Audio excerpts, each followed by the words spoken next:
Қайырлы кеш оқушылар. Бүгінгі тақырып зат мөлшеріне қатысты болады, яғни химиядағы ең бастапқы тақырыптардың бірі.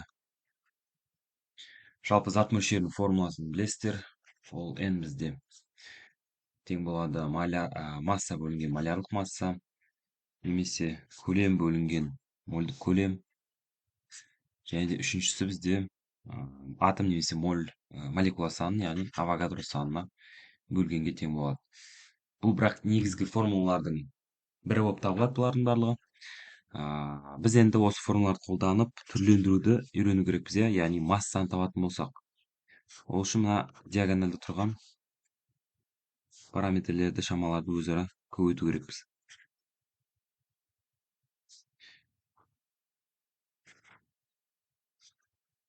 Яғни бір формуланың өзінен, бір негізгі формула өзінен неше түрлі жаңағыдай түрленген формулаларды шығарып отырмыз. Енді кейбір есептерде үлкен m-ді табу керек болып қалады.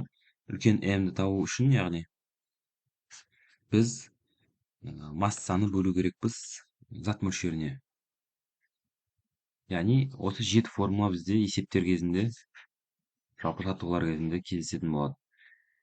Жалпы зат мөлшерінің өлшем бірлігі бізде өздеріңіз білетіндей моль болып табылады. Моль, яғни кез келген параметрдің өзінің зат мөлшері болады. Физикадан білесіздер, математикадан, жаңағыда химиядан да біле бересіздер. Сол сияқты бұнікі моль болып табылады.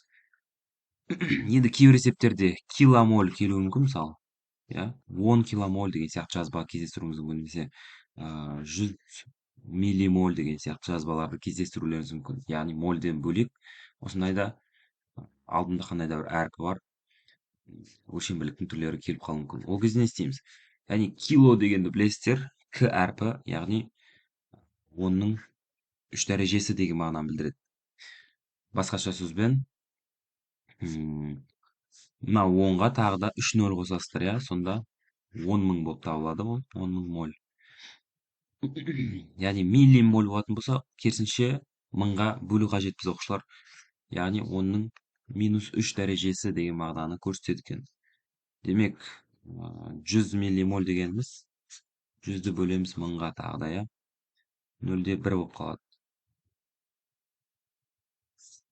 Мольге ауыстыратын болсақ, яғни 0-де 1 моль болып табылады екен. Ең негізгі формулалар осындай. Енді осыларға қатысты жаңағыдай есептерді шығарып бастап көрейік. Есептерді шығармас бұрын айтпақшы, мына жердегі басқа параметрлерді де ашып түсіндіріп өтіп кетейін, яғни бір шолып қайталап қарап шығайық. Яғни бізде мына жерде үлкен m бізде, конечно, ол малярлық масса, малярлық немесе мольдік масса деп те атала береді. Бәрібір қай мағынада алатын болсақ та дұрыс болып табылады. Жалпы малярлық массадан бөлек тағы да бізде салыстырмалы молекулалық масса деген ұғым бар.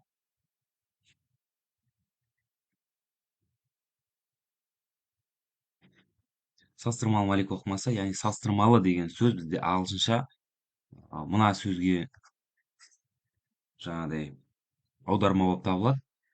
Яғни қысқаша түрде біз mr деп көрсетеміз оқушылар. То есть r-дің мына бастапқы, яғни осы сөздің бастапқы әрпі алынып тұр. Салыстырмалы молекулалық массамен енді мына мольдік немесе малярлық массаның айырмашылығы неде? Жалпы оқушылар екеуінде принципі бірдей болып табылады. Яғни екеуі де бір санды білдіреді, оның бәрі бізде периодтық кестеден есептелініп алынады, көбейтіліп, қосылып деген сияқты. Мысалы, калий 2O. Мына қосылыстың малярлық массасын табатын болсақ, оқушылар, кәдімгідей 39 көбейтеміз 2-ге, және де оттек бізде 16-ны қосамыз. Нәтижесінде қанша? 78, 16, 94 деген сан шығады екен, яғни mr 94-ке тең. Ал енді мольдік массасын есептейтін болсақ, дәл осы қосылыс үшін, да біз 94 грамм бөлінген моль деп көрсетеміз оқушылар. Яғни көріп отырғандарыңыздай екеуінің айырмашылығы неде? Екеуінің айырмашылығы mr-де, салыстырмалы молекулалық массада өлшем бірлік жоқ, ал мольдік немесе малярдық массада керісінше ол бар, және де ол осындай грамм бөлінген моль түрінде жазылады екен. енді кіші м әрпі ол бізде мына үстіңгі жақтағы, иә, ол бізде әрине масса деген мағына білдіреді, ол бұрыннан сіздерге белгілі. Енді химияда біз көбінесе грамммен жүреміз оқушылар. Физикада, басқа да жаңағыдай, яғни физикада бізде килограмммен жүретін болса, ХБЖ системасы бар, иә, ол жақта. Бізде керісінше граммға айналдырып отыру керекпіз. Әрине есептің варианттарына байланысты болады. Яғни есептің нұсқаларында қандай ответпен берілсе, мысалы есеп қандай да бір, иә, мазмұнда болады. Одан кейін А, Б, С, Д деген сияқты варианттар тұрады.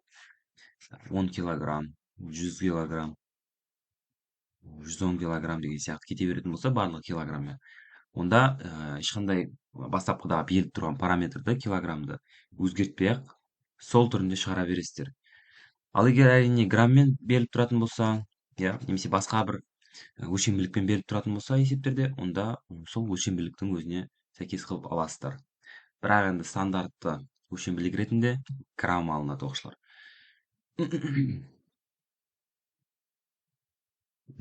Так, ары қарай.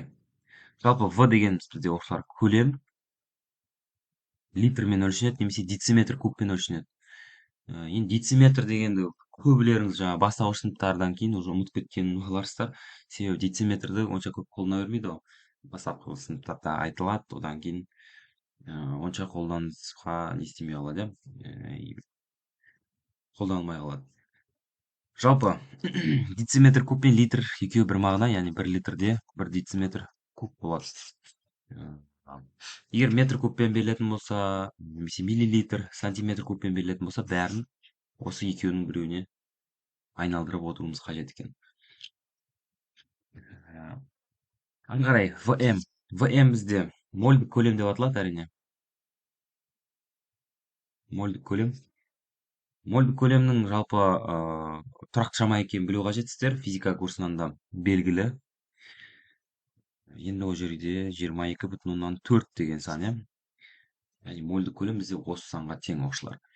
Оның өзінің өлшем бірлігі болады. Литр бөлінген моль. Жалпы енді бұл неше түрлі зерттеулердің нәтижесінде шыққан, алынған шама. Яғни оның қайдан шыққанын біз қазір қатты беріліп түсіндіре бермейміз. Тек қана оны жаттап алу керек, есте сақтап алу қажет оқушылар.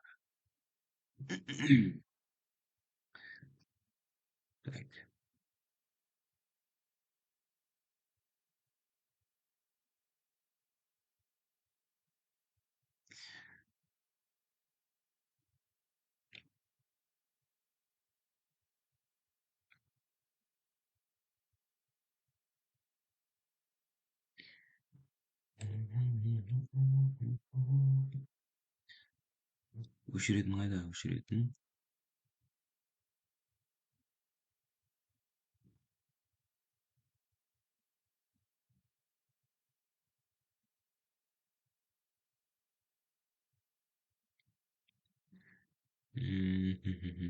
Өшіретін жоқ болып кетті.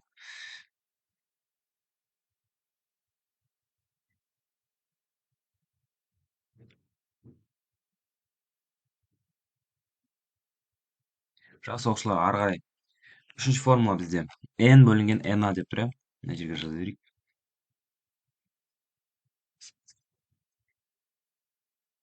Енді n енді бізде оқушылар атом немесе молекула саны деп аталады. Әр ситуацияда, яғни әртүрлі мағына білдіруі мүмкін оқушылар. Қазір енді есептерге келген кезде оны дұрыстап шешіп жаңағыдай қарастырып аламыз. Қай кезде қандай мағына беретінін түсініп аламыз, иә. Одан кейін авогадро тұрақтысы оқушылар na деп белгіленеді бізде. Авогадро тұрақтысы бізде 6,02, оның 23 дәрежесіне тең, әрине. Физикадан да белгілі. Бұл да яғни постоянный, то есть тұрақты шама болып табылады. Есте сақтап, жаттап аласыздар. Көбілеріңіз енді минус деп алып атасыздар, мынандай есептер кезінде минус 23, иә. 6,02 көбейтілген минус 23 деген сияқты. Олай алмайсыздар. Бізде плюс болып табылады осы жердегі таңбасы.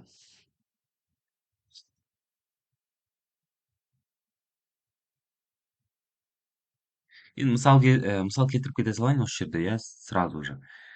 Қазір жаттығулар кезінде де тағы да болады негізі, бірақ айта берейік. Жалпы, қай кезде атом саны, қай кезде молекула саны. Мысал ретінде есепте бүйтіп айтады. М, Есептің берілгенде мысалы былай айтуы мүмкін, иә. 12,04 10-ның 23 дәрежелі СО2 бар дейді мысалы. Яғни көмір қышқылы бар. Мына жердегі 12,04 10-ның 23 әрине ол үлкен n-ді білдіреді оқушылар. Егер де осындай жазбаны көретін болсаңыздар, осындай записьті, иә, то есть қандай да бір сан, одан кейін қасына дәрежесі, 10-ның қандай да бір дәрежесі берілетін болса, ол скорее всего, яғни n-ді білдіреді. Үлкен n-ді білдіреді. Енді не істейміз? Авогадро санын еске түсіреміз. Екеуін астына жазып қоя салайын, яғни. Екеуін бір-біріне бөлетін болсақ, оқушылар не шығады? Әрине, моль шығады. Так, енді мына жерде қысқарып барлығы 2 деген санды береді. 2 моль, иә. Жалпы зат мөлшері 2 мольге тең екенін тауып алдық. Бұл енді зат мөлшері оқушылар СО2-нікі. Ал бізде сұрағы есептің мысалы былай болсын. Осы қосылыстағы, яғни СО2-дегі атом саны қандай дейді, иә? Атом саны қандай дейді. Жалпы енді қараңыздаршы, мына жерде СО2-ның құрамында қанша атом бар? 1, 2, 3. Яғни 1 көміртек, одан кейін 2 оттегі бар оқушылар. Жалпы 3, иә. Демек, 3 атом болғаннан кейін, СО2-ның жаңағыдай құрамында 3 атом болғаннан кейін, біздегі зат мөлшері бізде 6 мольге тең болады. 6 моль. Неге 6? Өйткені 2-ні мен 3-ке көбейтіп жібердім ғой. Яғни 3 атом болғаннан кейін, мына қосылыстың өзінің зат мөлшерін сол атомның санына көбейтеді екенбіз. Мысалы, егер де O2 деп берілетін болса, иә, O2-ның зат мөлшері мысалы 5 моль.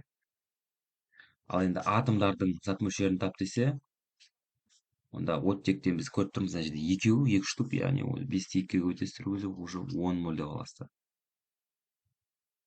Түсінікті ғой, иә? Қанша болса атом санын соған көбейтеміз. Яғни 6 мольді таптым, ары қарай не істейміз? Ары қарай біз n-ді табуымыз керек. N. Яғни 6-ны көбейтеміз Авогадро санына. Солай 36-та, так, 12 көбейтілген 10-ның 23 деген сан табамыз. Яғни мынау бізде СО2-ның жалпы атомдарының саны екен оқушылар.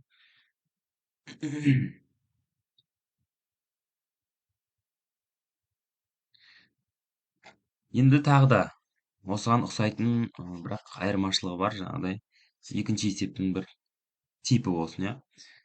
Яғни тура осы СО2 берілсін, тура жаңағыдай оның несі 12,04 10-ның 23 дәрежелі, яғни n беріледі. Бұл жердегі сұрақ бірақ басқаша. Қосылыстағы молекула сандарын тап дейді.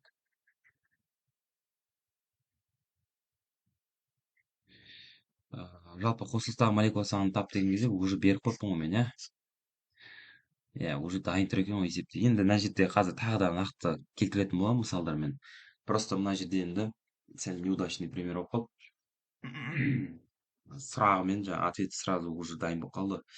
Ары қарай қазір көрсететін боламын.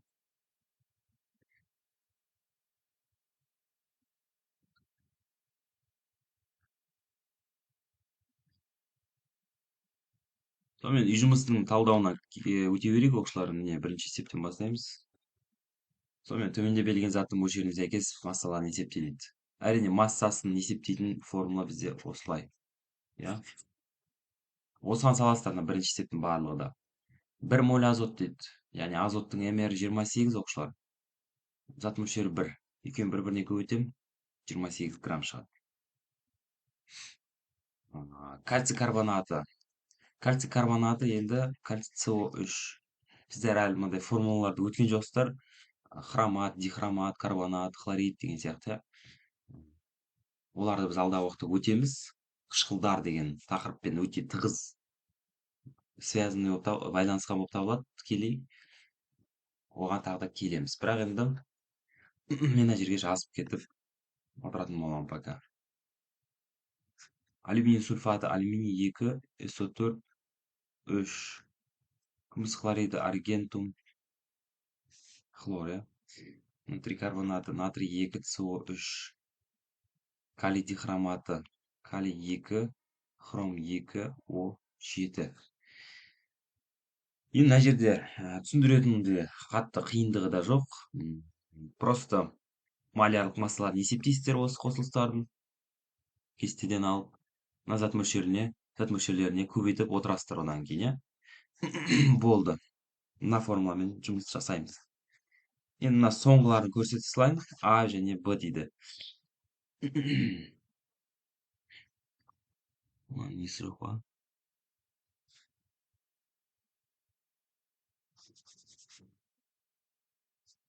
Так, А моль дейді, сосын Б моль дейді. Яғни бізде натрий карбонатын малярлық массасы оқушылар қанша? 106 ма? Ал зат мөлшері А дейді. А моль. Енді екеуі көбейтетін болсақ, әрине 106 көбейтілген А деген жаңағы күйде қалып қояды. Әрине әріппен санды біз ары қарай жалғастыра алмаймыз. Иә, шешіп көбейтіп деген сияқты. Просто осы күйінде қалдыра саламыз. Яғни 106 А грамм болады массасы. Математикадағыдай өрнектер сияқты, иә. Мысалы 4х, 8y, 7z деген сияқты. Әріппен сан осылай қалып қояды. Күміс хлориді. Күміс 108, хлор 35-те 5, қосамыз 143-те 5.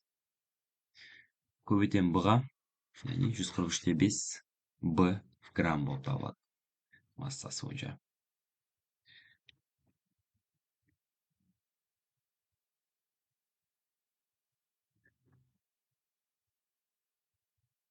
Екінші степ, зат мөлшерін тап дейді. Зат мөлшерін табу керек, сосын мына жерде қарайсыздар. Грамм деп тұр барлығы, иә. Яғни масса беріліп тұр осы жерде. Ол үшін мына формула кетеді. Масса бөлінген малярлық масса. Осы формулаға салып жұмыс істейміз. Нәтижесінде зат мөлшерін табуға болады. Яғни 2-де 3-ті бөлесіз натрийдің 23-ке, яғни мольдік массасына. Темірдікі 56-ға бөлеміз. Оттек қасына жазып қойған, иә, оттегі, яғни оттек О2 болып табылады. 16-ны 2-ге көтем 32. Көп оқушылар жай ғана 16 деп бөліп жатыр екен. Оқушылар оттек бізде екісімен бірге жүреді әрқашан. Жайзат күйінде. Яғни сіздер айырмашылығын түсіну керексіздер. Оттек осы сәл екі мағынада қолданылуы мүмкін, иә. Жай элемент ретінде, немесе жайзат ретінде. Яғни элемент ретінде болса, просто былайша айтқанда, құр өзін аласыз ғой оттектің. То есть бір штук оттек деген сияқты. Ол кезде уже, иә, бада жоқ 16 болады. Ал жайзат болатын болса, уже О2 оқушылар. Яғни уже 32 деп аласыздар. Енді оттек газы деп те келуі мүмкін иногда, кейбір контексттік ситуацияларда. Оттек газы болса, тоже ол жайзат деген мағынаны білдіреді. То есть екінші вариантты аласыз мына. Ас тұзы натрий хлориді ғой. 58-де 5 мр соған бөлесіз. Осылай шығара бересіздер, иә. Алюминий 27, сутегінде тоже осы оттек сияқты шатастырып ала береді. Яғни 2 деп аламыз малярлық массасы. 2-ге бөлем, сонда 5 шығады, иә. Так, метан 16-ға бөлем, 10 моль шығады. Темір сульфаты дейді. Мынаның формуласын ізденіп қарасаңыздар болады. Ол осындай. Бұны енді неге ондай екенін, қалай формуланы жазып тұрмын, оны қалай жазамыз деген сияқты сұрақтар болса, кейінгі тақырыптарда, алдағы уақыттарда өтетін боламыз оқушылар. Оған енді келеміз. Так, енді пока что оңай деп ойлаймын, мына жерде қиындық келтіретін тапсырмалар жоқ пока. Ары қарай қай затта атом саны көбірек есептеп табыңыз. Енді мына есеп шамалы қиындық тудыруы мүмкін. Сәл нестандартный, иә. бір моль қорғасын, 5 моль мырыш дейді. Оқушылар. Жалпы екеуінде зат мөлшері берілген. Біреуінікі 1, біреуінікі 5-ке тең. Енді сіздерге табу керек атом санын, то есть үлкен n. Енді n-ді табатын формула авогадроға көбейтетін едік қой, иә, зат мөлшерін. Ал авогадроны білесіздер, ол тұрақты шама. Яғни ойланып қарайтын болсақ, қайсысын болмасын, мына санға, бірдей санға көбейтетін болсақ, разница болмайды, дұрыс па? Яғни көбейттік не, көбейтпедік не, бәрібір, яғни толка болмай қалады.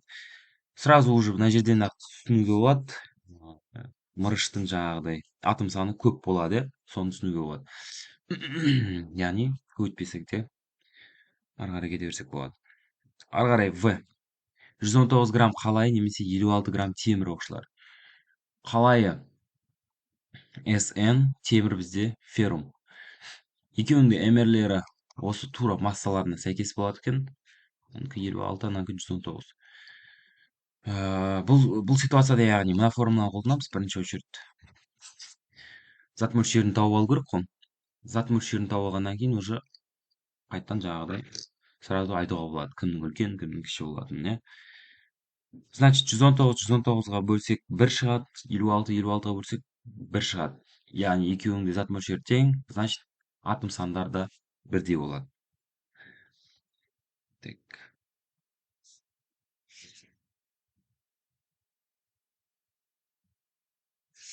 Бүйтіп алып бәсе.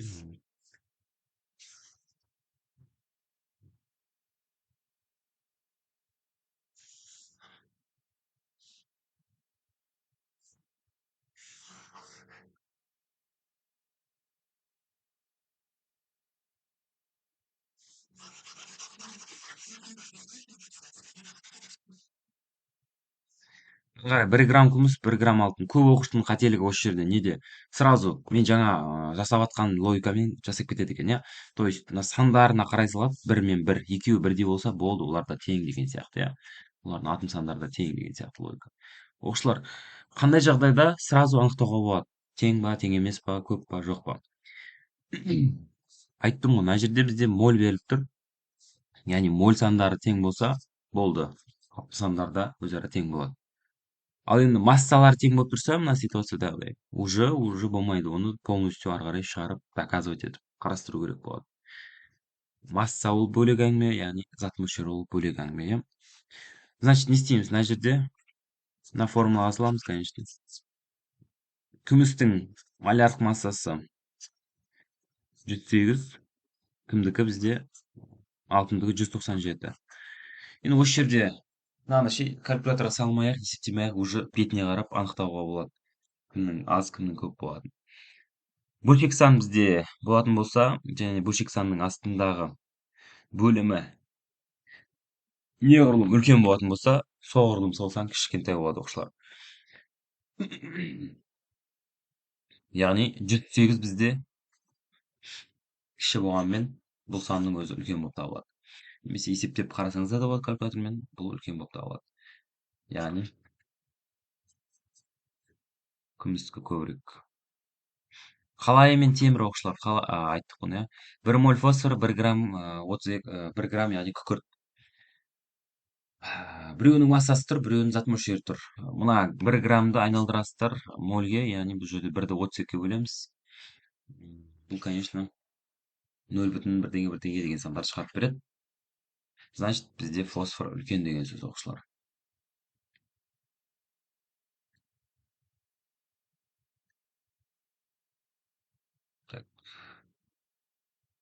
Келесі 4-ші есеп.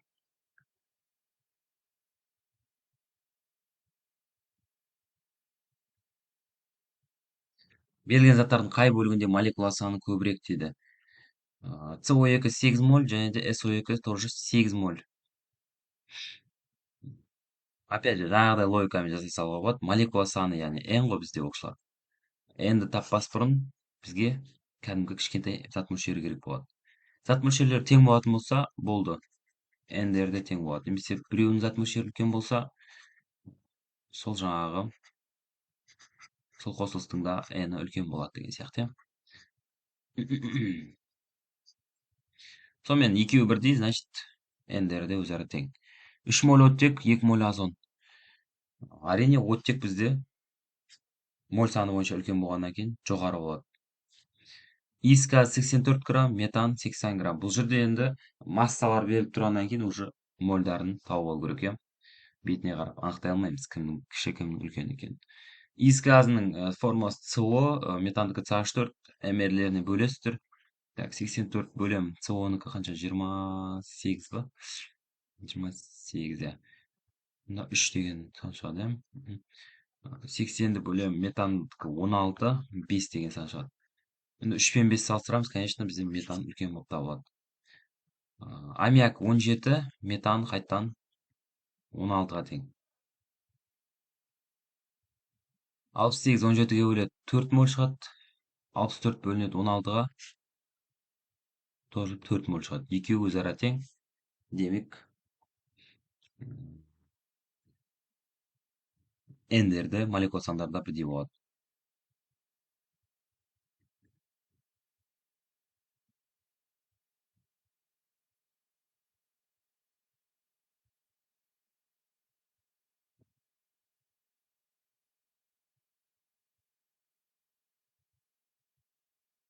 Келесі 4 па 5 па қайсысы болып кетті.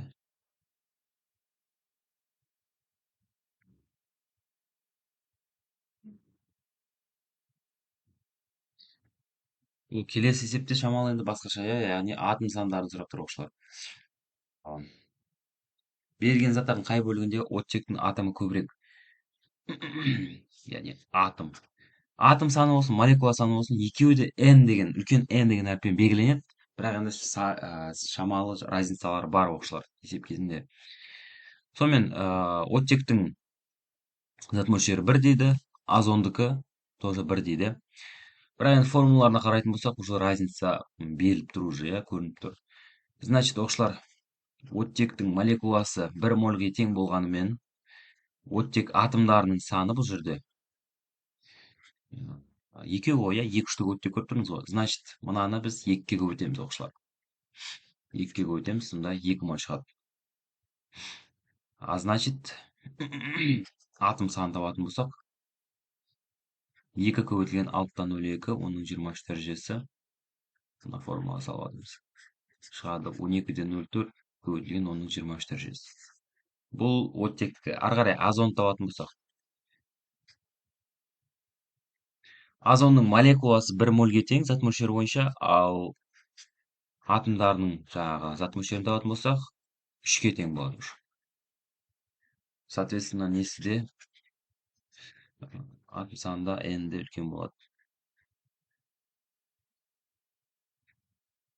То есть 18-ден 06 көбейтілген оның 23 дәрежесі оқушылар. Ары қарай 2 моль озон, то есть O3 формуласы, и 3 моль оттегі O2. Қай жерде атом саны көп дейді. Енді мына жерде қараңыздар, 2 мен 3-ті көбейтем 6 шығады оқушылар. 3 пен 2-ні көбейтем тоже 6 шығады, дұрыс па? Значит, екеуінің де атом сандары бірдей болғаннан кейін, жалпы атом сандары бірдей болғаннан кейін, n-дері де өзара тең болады деген сөз. Немесе мынандай қылып жазып берсем де, көрсетсем де болады негізі.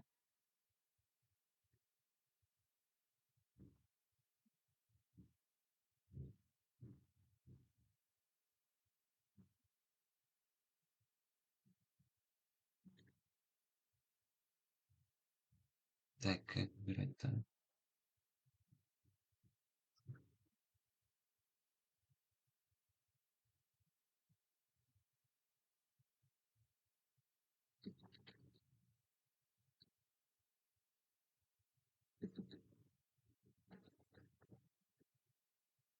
Сонымен 2 моль озон дейді.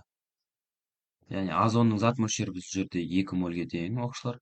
Ал енді озонның құрамындағы жалпы атомдардың саны қанша? 3 қой. Демек 2-ні 3-ге көбейтем, мұнда 6 моль шығады. Яғни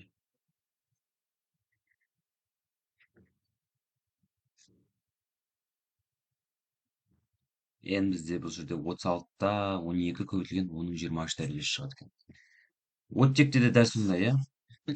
Оттектің молекуласының зат мөлшері 3 моль, атомдарынікі уже 6 мольге тең болады. Себебі 2-ге көбейтіп тұрмын. Значит, N тоже бізде 36-та 12, 10-ның 23 дәрежесіне тең болады. Екеуі өзара бірдей. Так, 6-шы есепте белгісіз бір 140 грамм металл құрамында 2,5 моль болып, 2,5 моль сол металл бар екені белгілі дейді. Бұл қай металл? Яғни бұл жерде бұл қай металл деген сұрақ беріліп тұр, иә. Бұл қай металл деген сияқты сұрақтар берілсе, біз не істейміз? Біз малярлық масса есептейміз.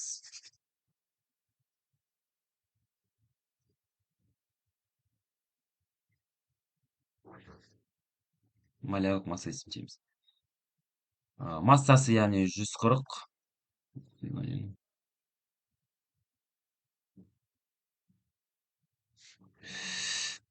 Мгм. Массасы 140 грамм дейді. И металлдың зат мөлшері бізде 2,5 моль. Бұл қай металл, бұл қандай элемент деген сияқты сұрақтар тұрса, болды, малярлық масса тап деген әңгіме ғой. Яғни массаны n-ге бөліп тастаймыз, ол кезде 140-ты 2,5-ға бөлсек қанша шығады?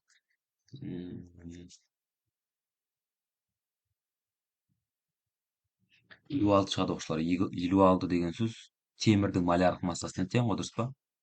Значит, бұл темір металы. Так, 5 моль 2 атомды белгісіз бейметалл молекуласының массасы 140-ты құрайды дейді. Қай бейметалл жөнінде айтылып тұр. Жалпы зат мөлшері 5 мольге тең. Да, мына жерде айтып тұр. 2 атомды белгісіз бейметалл оқушылар. Осы сөз очень важный болып табылады. 2 атомды белгісіз бейметалл. Жалпы бізде 2 атомды бейметаллдардың саны жетеу еді. Негізгілері O2, H2, фтор 2, хлор 2, бром 2, йод 2, одан кейін N2. Осы жетеуін жаттап алу керек. Олар всегда X-мен жүреді астындағы, яғни индекс 2 болып табылады. Осы заттардың біреуі болып табылады деген сөз мына жерде есеп. Массасы оның бізде 140 грамм. Енді табу керек формуланы. Қайттан малярлық массаны табу керек. 140-ты 5-ке бөлсек 28 шығады. Енді осы жердегі молекулалардың қайсысы 28-ге тең? Эмерлері. Соны есепте қоясыздар. Яғни азот бізде 28 болып табылады оқушылар, иә. Азот бізде 28-ге тең болып табылады.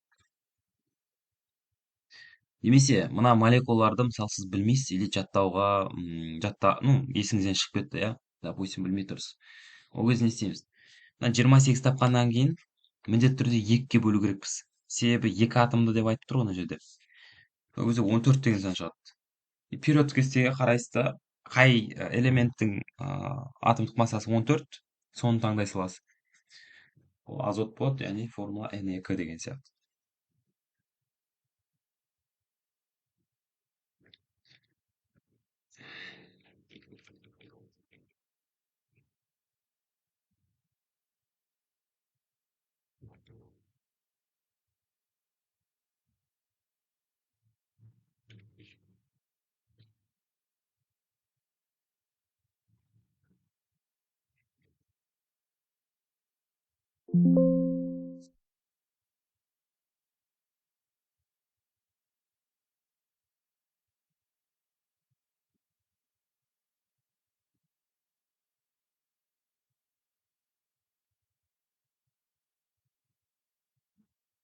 Ары қарай 8-ші есеп па? 256 грамм мыстағы дейді. Купрумның массасын беріп қойған, яғни 256 грамм. Ондағы атом саны мен темірдің атом саны тең. Темірдің массасын есептеңіз дейді оқушылар. Яғни мыстың массасы арқылы атом санын тауып алайық, яғни. Қалай атом санын табамыз, массасы берілетін болса? Бір формуламен таба алмаймыз, конечно, уже 2 формула қолданамыз. То есть ең бірінші очередь бізге кәдімгі зат мөлшерін табу керек. Осыған саламыз, иә. 256-ны бөлемін 64-ке. Купрум. Так, 4 па қанша? 4 моль шығады, иә. 4 моль енді мына формулаға салынады. Авогадро көбейтеміз. 24-те 0,8, оның 23 дәрежесі шығады. Так, бұл купронның атом саны болып табылып тұр. Енді мына жерде не дейді? Темірдің атом саны да осындай дейді оқушылар. Екеуі тең деп тұр ғой себебі. Значит, темірдің біздегі n бар деп есептейміз. 24-те 0,8, оның 23 дәрежесі. Енді оның массасын сұрап тұр, иә, массасын табу керек. Обратно қайттан n тауып алу керекпіз, яғни зат мөлшерін. Мынаны сіздер бөлесіздер авогадроға, қайттан 4 моль шығады. Одан кейін темірдің массасын табу үшін малярлық массасына просто көбейте саламыз. 56 бөлінген 4, 224 па? 224 шығарады. Жауабысында 224 грамм. Так, формула білсеңіз көрдіңіз ғой да, получается, любой есепті айналдырып, түрлендіріп. То есть, если в любом контексте берілетін болса, есеп, все, уже можно как-то ситуацияны шығып кетуге болады.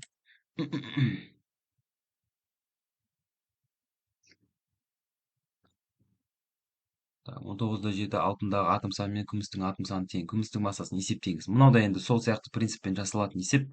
Тоқталмай қойсақ та болады деген ойдамын.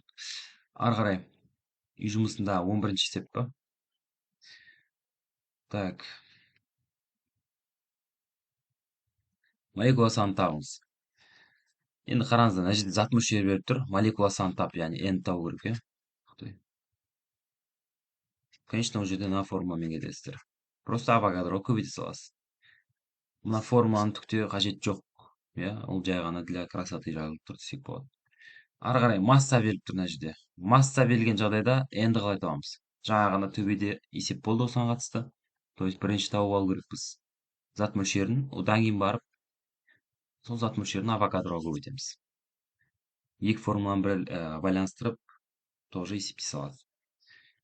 Мына есептерде тура сондай принциппен шығады екен оқушылар.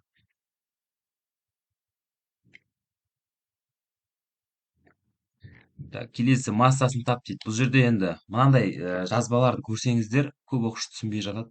Мынау не деген сияқты, иә, бұл қандай өзі масса ма, там көлем ба и так далее. Конечно, мынау массаға да ұқсамайды, көлемге де ұқсамайды. Масса мен көлем мұндай үлкен сандарды бермейді оқушылар. Олар там 100 грамм, 85 грамм, 67 литр деген сияқты болуы мүмкін, иә. Бірақ мынау өте үлкен сандар, так что бұл молекула немесе атом сандары, яғни n деген сөз. Так, n берілген бұл есепте, енді масса табу керек. Қайттан мына формуланы еске аламыз. Бірінші очередь бірақ зат мөлшерін табу керек. Одан кейін барып малярлық массаға көбейте салу керек. mr'ді n-ге көбейте саламыз.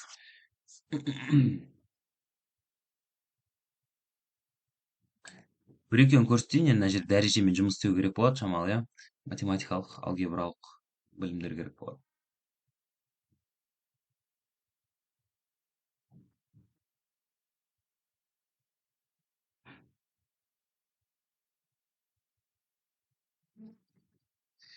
Так, метан. Мынау авогадро саны қайталанып тұр ғой, яғни авогадро санын бөлетін болса, қайттан бірдің өзі шығады.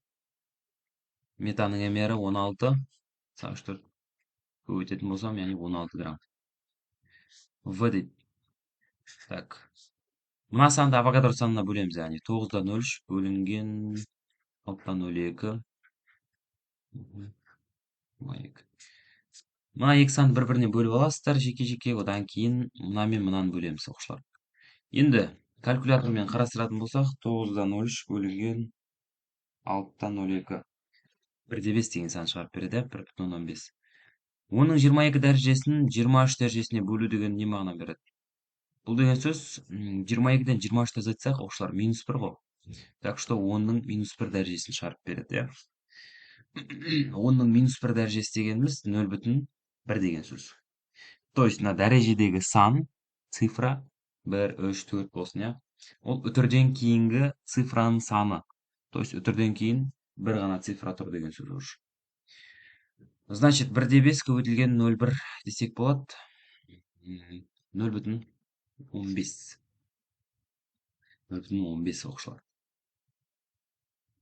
Зат мөлшері белгілі, енді ары қарай малярдық массасына көбейту керек просто. Ол жағын өздеріңіз жаза саласыздар, иә. СО2 бұл бізде көміртек 4 валентті оксид дегеніміз.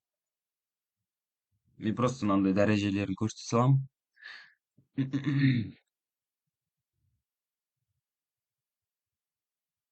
Ары қарай мынаны қалай бөлеміз? Так.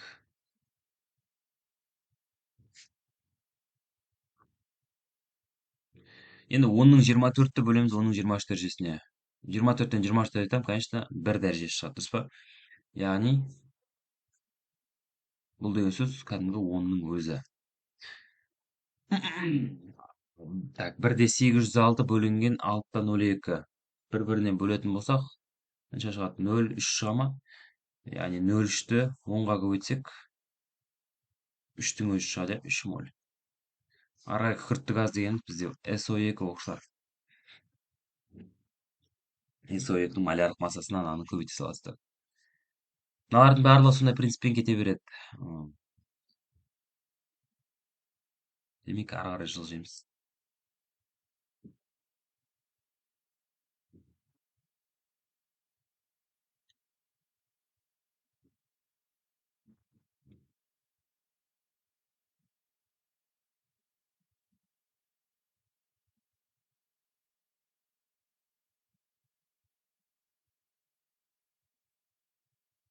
Так, келесі есеп қандай болды бізде? Жұмыс бойынша. Так, 13 берілді ма болса 13. Так,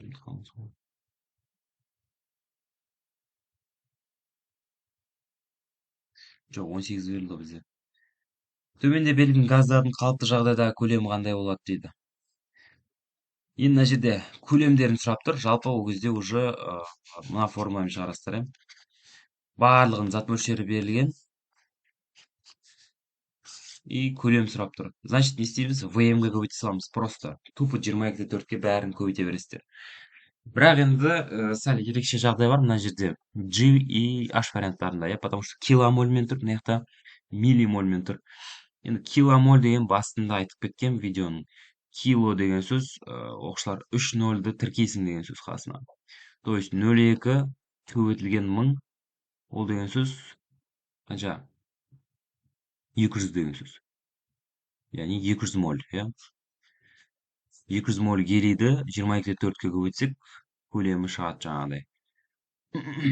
Ал енді миллимоль керісінше. Миллимоль тоже 3 нольді білдіреді, бірақ уже теріс дәрежеде. То есть оның -3 дәрежесі, ол деген сөз 0,001. Наоборот, 1000-ға көбейтпейміз, бөліп тастаймыз 40-ты. Сол кезде қанша?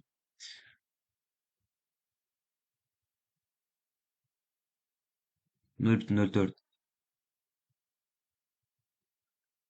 моль шығарады. Аргонның, яғни зат мөлшері осындай деген сөз. Ары қарай оны 22-де 4-ке көбейте саласыздар.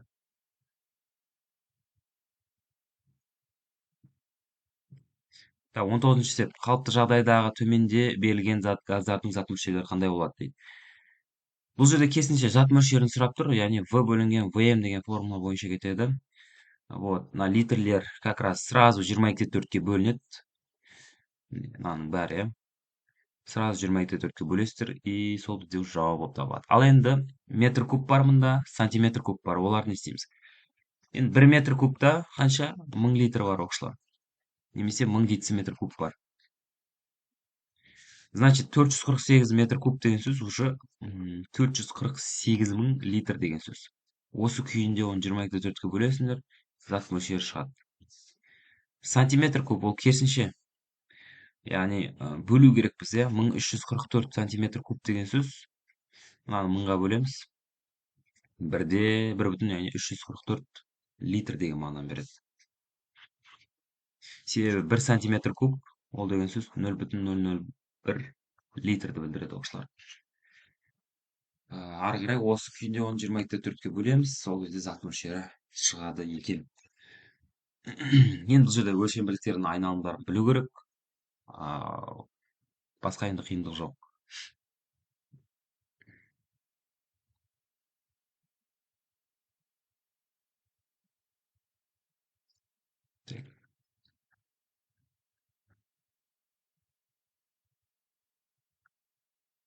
жиырма бір мен жиырма екі соңғы есептер жұмысында. Одан кейін тест талдауға өтеміз. Қалыпты жағдайда алынған төменде берілген газдардың массаларын тап дейді. Мгм. Массаларын есептеу керек. Значит, бұл жерде қараңыздар, литрмен берілген, кейбіреу миллилитр, кейбіреу сантиметр куб, еще метр куб, да? Значит, көлем беріліп тұр бұл есепте. Табу керек массаны. Конечно, бір формуламен шықпайды. Ең бірінші очередь зат мөлшерін табамыз. Одан кейін барып малярлық массаға соны көбейте саламыз. Болды. Осы екі формуланы байланыстырсақ есеп шығады. Опять мына жақта өлшем бірліктерді айналдыру керек. Енді метр кубты жаңа айттым. Сантиметр кубты айттым, иә. Миллилитр. Миллилитр тұр екен. Миллилитр мен сантиметр куб оқышлар өзара тең. То есть, 1 миллилитрде 10-ның минус 3 литрі бар, немесе 0,001 литрі бар десек те болады. То есть, тоже бөлу керек мыңға. 22-ші есеп. Төменде берілген газдардың қалыпты жағдайда көлемін табу керек. Бұл жерде массамен беріліп тұр. Миллиграмм, килограмм, грамм, да. Масса берілген, табу керек көлемді керісінше. Қайттан зат мөлшерін табамыз ең бірінші очередь. Одан кейін барып көлемін табамыз. Енді миллиграмм. 1 миллиграммда оқышлар қайттан мыңға бөлу керек болады. То есть 10-ның минус 3 дәрежелі граммы бар, иә. Немесе 0,001. 262 миллиграммды бөлетін болсақ мыңға 0,262 грамм шығады. Ары қарай мына формуламен жұмыс істей саласыз. Килограмм керісінше енді. 1 килограммда 1000 грамм бар. Так что көбейтеміз керісінше.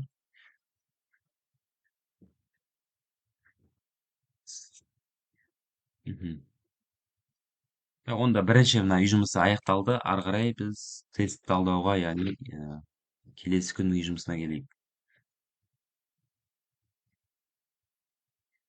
Так, формула бойынша, яғни зат мөлшерінің тақырыбына байланысты тесттер. Массасы 34 грамм аммиактың зат мөлшері оқушылар. Қайтадан мына формула қолданамыз, иә. Аммиактың формуласы NH3. Малярлық массасы 17, значит 2 моль. 5 моль күкірт қышқылының массасы дейді. Күкірт қышқылы H2SO4. Так, MR бізде 98-ге тең. Зат мөлшері 5-ке тең. Көбейтетін болсақ 490. Күкірт сутектің көлемі H2S, яғни. Масса берілген, табу керек көлемді. Зат мөлшерін табамыз ең бірінші.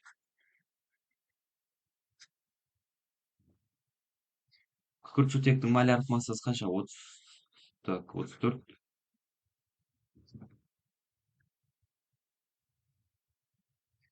0,3 шығады екен. 0,3-ті енді көбейтеміз 22-де 4-ке. 6-да 72 шығады, иә. 1/6 күкірттегі зат мөлшері. Күкірт дегеніміз кәдімгі S, просто S-ні өзі. 1/6-ны бөліп тастаймын 16-ға.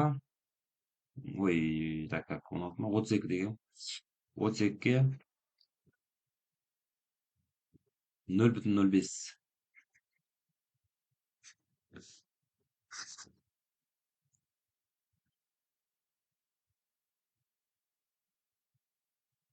Так, ары қарай. 3,22 грамм күкіртті газ қандай көлем алады? Күкіртті газ оқшылап. SO2 деген сөз. 3,22-ні бөліп тастаймыз. Мынаның емері 64-ке. Қанша шығады?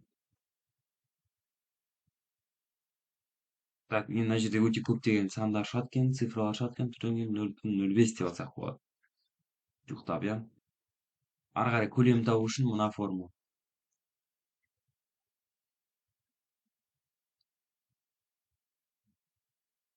Яғни 1-де 127 шығады екен.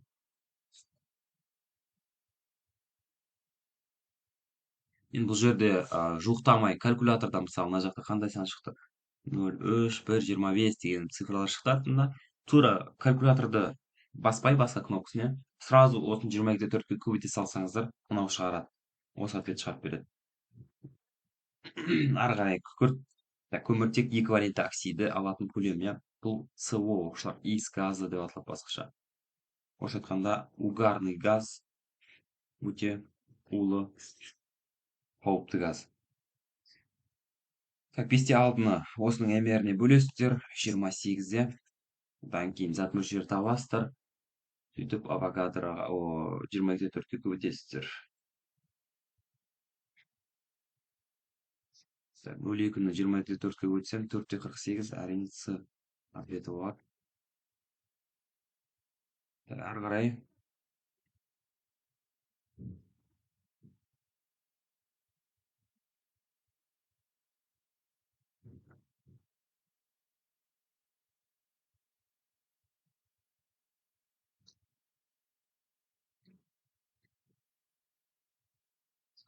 Массасы 442 грамм күкіртсутектің моль саны оқушылар.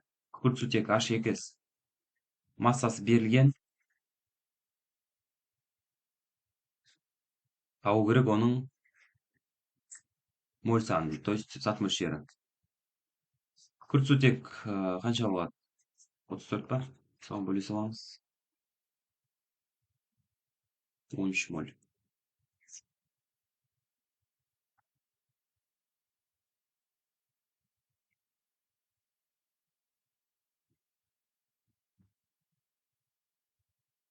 Так, қазір.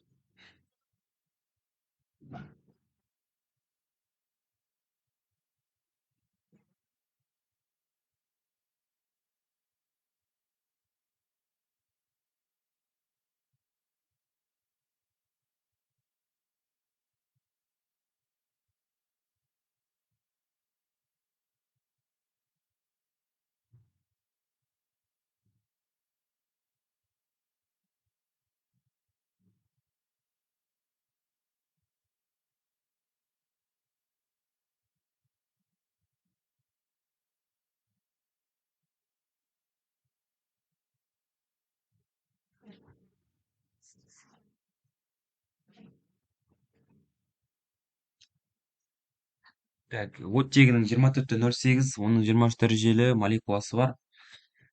Көлемін табу керек дейді. Авогадроға бөлеміз мынаны, иә. 4 шығады тура. Көлемін сұраса, яғни 22/4-ке көбейте саламыз. Сонда 89/6 деген жауап шығады. 45 грамм судағы моль санын тап. 45-ті, яғни 18-ге бөлесің, H2 оның мріне. Қанша? 45 18-ге бөлсең 2,5 моль. 5/6 литр күкіртті газдағы моль саны қанша? Күкіртті газ H2S оқушылар. 5/6 бөлінген 34.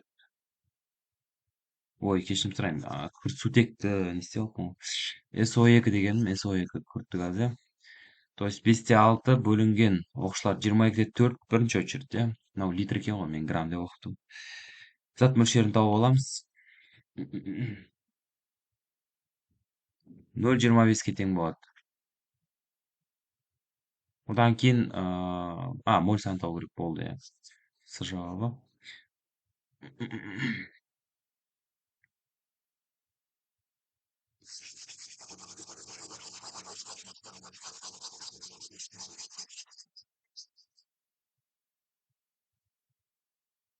Так, ары қарай жаңағы. Көмірқышқыл газының осындай молекуласы қанша моліне сәйкес келеді? Авогадроға бөлесіздер мынаны. 3 моль шығады. Аммиактың массасын тап дейді. Аммиактың формуласы NH3, мр есе 17 оқушылар, иә. Так, мынаны енді 22/4-ке бөлеміз. Айтпақшы, мына қ, деп тұр ғой жақшаның ішінде. Ол қалыпты жағдай деген сөз ғой. Немесе 22/4 деген сөз, иә. Соны қолдану керек деген прямой намек берген. Мынаны бөлетін болсақ, 1/5 шығады оқушылар. 1/5 моль. И 17-ге көбейтеміз малярлық массасына. Сонда массасы бізде болады екен. Так, 25/5 А жауап. Күкірт қышқылының осындай молекуласы массасын табу керек. Мынаны авогадроға бөлетін болсақ, қанша шығады? 0,5 па? 0,5 моль шығады, иә. Енді массасын сұрап тұрғаннан кейін, күкірт қышқылы 98 көбейтесіздер. Мында 49 грамм шығарып береді.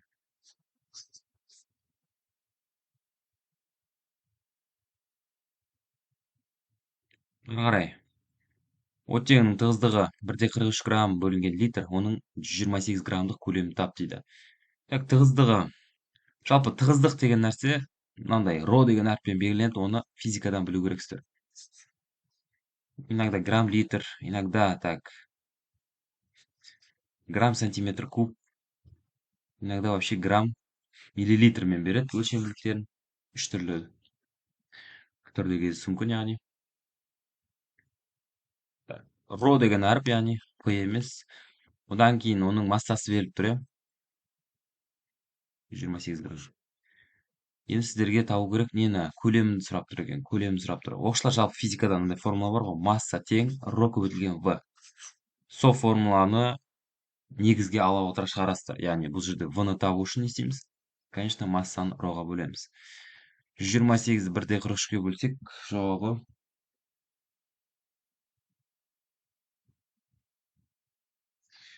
89-да 5, яғни д жауапқа сәйкес келеді. Ары қарай 0,3 моль аммиак қандай көлем алады? Бұл жерде 22-ті 4-ке көбейте саламыз, просто 0,3-ті 6-да 72 деген сан шығады.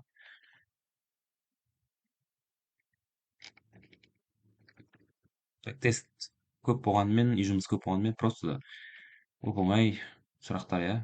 Сразу тез-тез есептеп шығара саласыздар. Так, ары қарай. 0,3 моль аммиак айттым. Күкіртті газ. Күкіртті газ деген SO2 айта бердіге, қайта-қайта келе берді ма? 322-ні бөлеміз мрне осының 64-ге, зат мөлшерін тауып аламыз. 0,5, 0,05 яғни. Одан кейін көлемін табу үшін v көбейтілген vm көбейтілген n деген формула саламыз. 22-ті 4-ке көбейтеміз, шығады 1,27. 1,127. Д жауапқа сәйкес келді. Ары қарай оттегінің осындай молекуласын алатын көлемі. Мынаны авогадроға бөлетін болсақ, 4 моль шығады. Одан кейін көлемі 22-ті 4-ке көбейтеміз табу үшін, 89-да 6 шығады екен. Байқаған шығарсыздар, яғни көлемді сұраған есептерде, жалпы көлемнің қатысы бар есептерде, мына жердегі молекулалардың түрлері, оттек болсын, там күкіртті газ болсын, күкіртсутек газ болсын, азот болсын, басқа болсын, вообще не имеет значения. То есть көлем есептеген кезде біз не істейтін едік? Просто 22-ті 4-ке көбейтетін едік қой. Ол яғни бүкіл газдарға общий сан болып табылатын, ортақ сан болып табылатын. Ол кезде уже формула особо керек та емес. Не играет роль. А вот массасын тап деген кезде как раз наоборот керек болып қалады. Потому что ол кезде малярлық масса есептеу керек болады ғой. Енді әр қосылыстың малярлық массасы әртүрлі. Так что ол кезде уже керісінше важно болады, формуланың берілгені. Зат мөлшері 3 моль, күкірт қышқылының массасы қанша? H екісі 4, 98 ба? 3-ті көбейтеміз, 294 шығарып береді. Темірдің осыншама атомның зат мөлшері қандай? Мынаны авогадроға бөлсек 3 шығады, ары қарай. Зат мөлшері 2 моль мыстың атом саны. Не істейміз? Конечно, авогадроға көбейте саламыз. А жауабы 10 моль сутектің қалыпты жағдайда көлемі қанша? 10 моль сутек, яғни 22-ті 4-ке көбейтесің, 224 литр шығарып береді.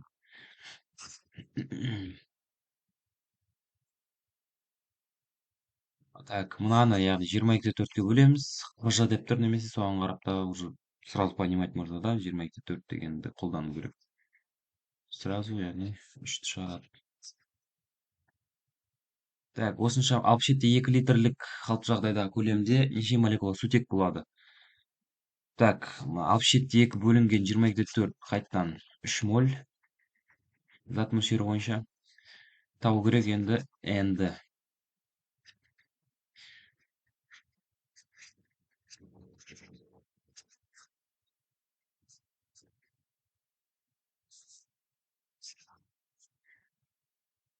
320 грамм күкірт 4 валентті оксиді дейді. 4 валентті оксид жазып аласыздар уже формуласын.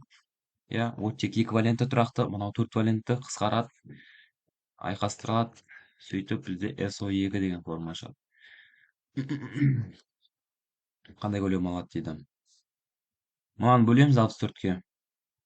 Малярлық массаға.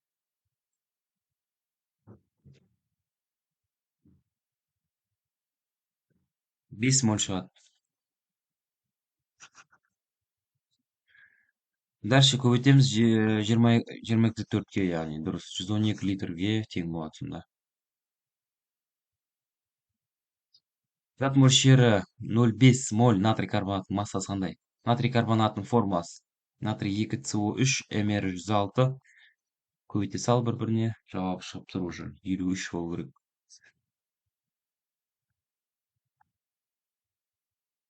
Қарай. Қалыпты жағдайда тығыздығы осындай, яғни ро 1,25 грамм на литр. Газдың мрін тап дейді. Енді қалыпты жағдай деп айтып тұр, уже понятно то, что 22-4 қолдану керек деген сөз. Осылар не істейміз? Малярлық массаны табу үшін. Әрине, ро мен в-ны көбейтеміз. Мына екеуін бір-біріне көбейтесің, жауап сонда так қанша? 28. Бұл азоттың малярлық массасына тең. Барий нитратындағы молекулалар саны. Барий нитраты, барий NO3 екі еселенген. Мынаны бөлеміз мріне. Қанша мр бізде? 137 барий. 4, 161 болады екен. Так, сонда 2-де 61 бөлінген 261, 0,01 моль. Авогадро көбейтем. Енді бұл жерде 0,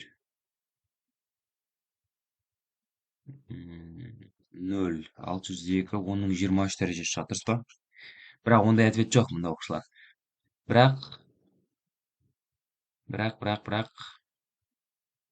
Так, тұрадыңдар. Яғни.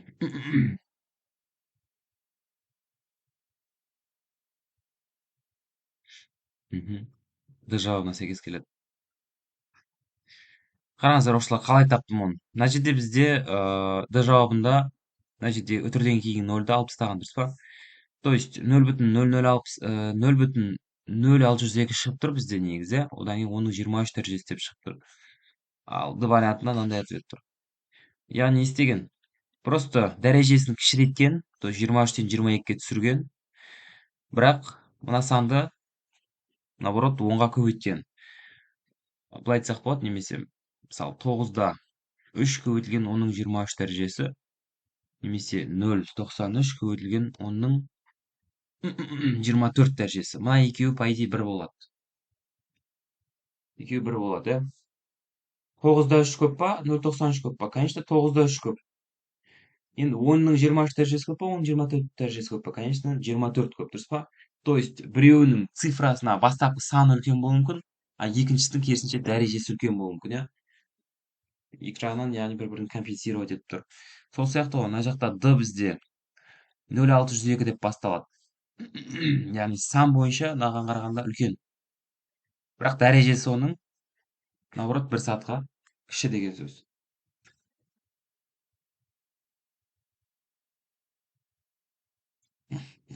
Түсінікті ғой да?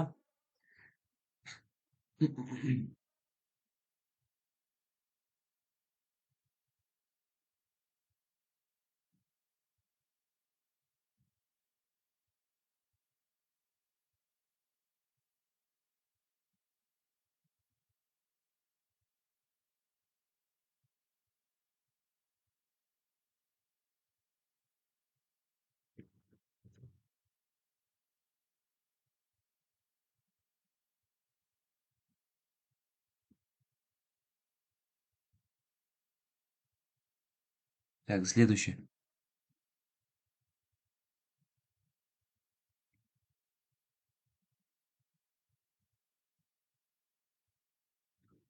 Азоттың тығыздығы дейді. Берілген, одан кейін көлем берілген, массасын табу керек. Бағана көрсеттім формуланы, иә? Осыған сала саламыз. Сонда жалпы есептеген кезде мынау шығады екен А. Так, оттектің тығыздығы берілген, массасы берілген, енді көлемі сұрап тұр. Мынаны түрлендіру керек. В-ны табу үшін бұл жерден массаны бөлеміз роға. Бұл сонда 128-ді 1/43-ке бөлетін болсақ, жауап шығады.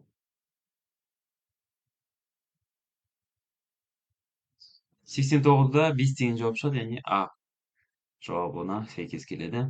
Так, дальше. Қалыпты жағдайда 3-36 литр көміртек 4 валентті оксидіндегі молекула саны. То есть СО2 оған. Так, зат мөлшерін табамыз. Авогадроға көбейтеміз. Просто так.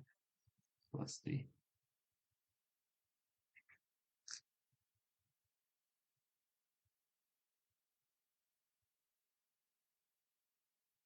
Так, менде мынандай сан шығып тұр. Негізі 0,903 көбейтілген 10-23 дәрежесі шығып тұр, иә. Ондай ответ опять жоқ, бірақ біз ғын таңдаймыз. Себебі бұл деген сөз өзара тең шамалар.